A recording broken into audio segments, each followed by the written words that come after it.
And joining us now, Democratic Congresswoman Madeleine Dean, who represents the 4th District outside of Philadelphia, one of the so-called collar counties, critical to any voter turnout here. She's also on the Judiciary Committee and served as an impeachment manager during Donald Trump's second impeachment trial.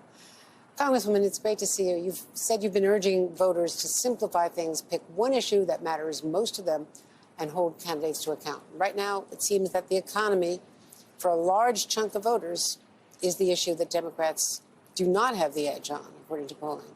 How do you change that? Well, very good to be with you. Thanks for being here in Pennsylvania. You know you are a native friend to all of us. I'm very delighted to be with you. You're right. The economy is going to be one of the top issues of this election cycle, and historically it has been. And guess what I say about that is, if you want to know who's working to improve our economy, it's the Democrats. Take a look at the bills that we have passed, that this administration has signed into law. It is we who are dealing with what is very painful to my constituents in the 4th Congressional District, inflation at a little more than 8%. But we have to actually understand that we're the ones doing something about it, doing many things about it. Also, to understand inflation didn't just come about as a result of Joe Biden being elected or Democrats in control of the House. Inflation is global. And in fact, the U.S. inflation rate is less than Great Britain, for example, at more than 10%, and more than 100 other countries who are struggling with inflation higher than our own, including the entire EU. It is multi-factored. Certainly, COVID and the global shutdown and the supply chain challenges. Democrats and the president did something about that, passed laws to ease that. We know that it is influenced, sadly, by the horrific war in Ukraine. Democrats are the ones who are saying we must stand up and support Ukraine all the time, and actually bipartisan. Mostly we have stood for the support of Ukraine, but I'd beware of Republicans who are running for office who suggest that we should stop supporting Ukraine. We have driven resources to the American people during this challenging economic time. That's what Democrats do. We take action. Has the White House and has the National Party not focused on the economy and on the achievements of the Biden administration and the Democratic Congress soon enough and frequently enough? Well, I think I hear from my constituents that they are very relieved by the packages that we passed. Consider what we did with the enhanced child tax credit, with the enhanced and reduced rate for the American Rescue, the ACA, getting millions more people into our healthcare system, reducing their costs. The Inflation Reduction Act. Think of that.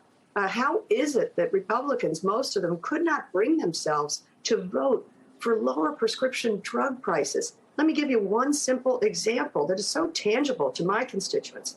Seniors under that bill, now signed into law, will not pay more than $35 a month for insulin.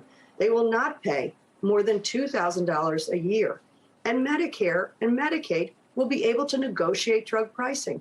These are resources or capping of prices and costs for our seniors and others at a time of also saving revenues for this country.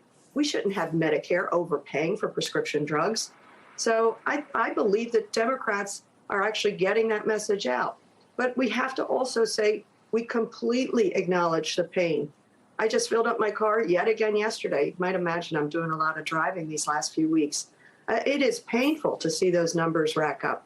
What did the president do? Many things, including something I urged him to do more than a year ago, which is send out some of the strategic reserve oil, barrels of oil, millions of barrels that we have strategically reserved for just such a purpose, a time of very difficult economic times for American families. That's what the administration has been doing.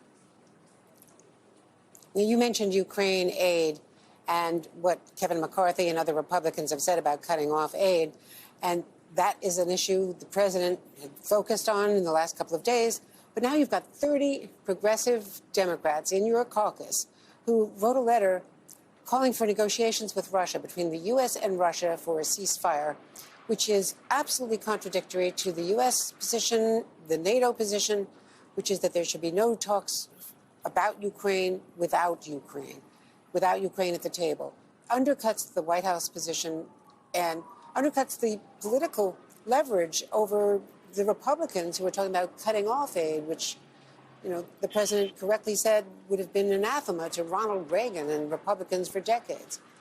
What do you say to your fellow Democrats who have now divided the caucus? I know that they sort of semi-apologized and retracted it a little bit last night, but isn't the damage done? Well, let me start, and I apologize, there's some construction here. I hope it's not interfering. Let me start with your first point. What Mr. McCarthy said about potentially cutting off aid to Ukraine, to me, that is the more damaging statement. Imagine trying to rally support by the Republican leader who would like to be Speaker of the House, rally support to weaken Ukraine's fight, just as Ukraine has shown the world its strength, the strength of a small democracy against the superpower that Putin would like to be as he marches in. How could a leader like McCarthy actually suggest that? What does that signal to Mr. Putin? Does it say to Mr. Putin, hey, if we get in charge, we'll stop supporting Ukraine? So your failed attempts at taking over a territory, a sovereign territory, a democracy, might be aided. I think that's the worst case. As to the letter, as you know, I'm a member of the Progressive Caucus. I did not choose to be on that letter. We have a State Department. We have a global initiative around Ukraine in terms of just universal support for Ukraine in its fight to protect its democracy. We have to do that to protect democracies abroad because we also have to protect democracies here.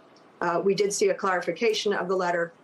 It is not a time to try to bring Putin to the table. Putin is weakened, Ukraine is strong, and we have to continue that. It will be up to Ukraine to decide how we will end this war. Was it a mistake, the letter? Oh, I'm not. It was their letter. I'm not going to judge it. I'm going to just stand on what I believe. We must stand strong with Ukraine. Madeleine Dean, good luck out there on the campaign trail. Thanks so much for taking time to talk to us today.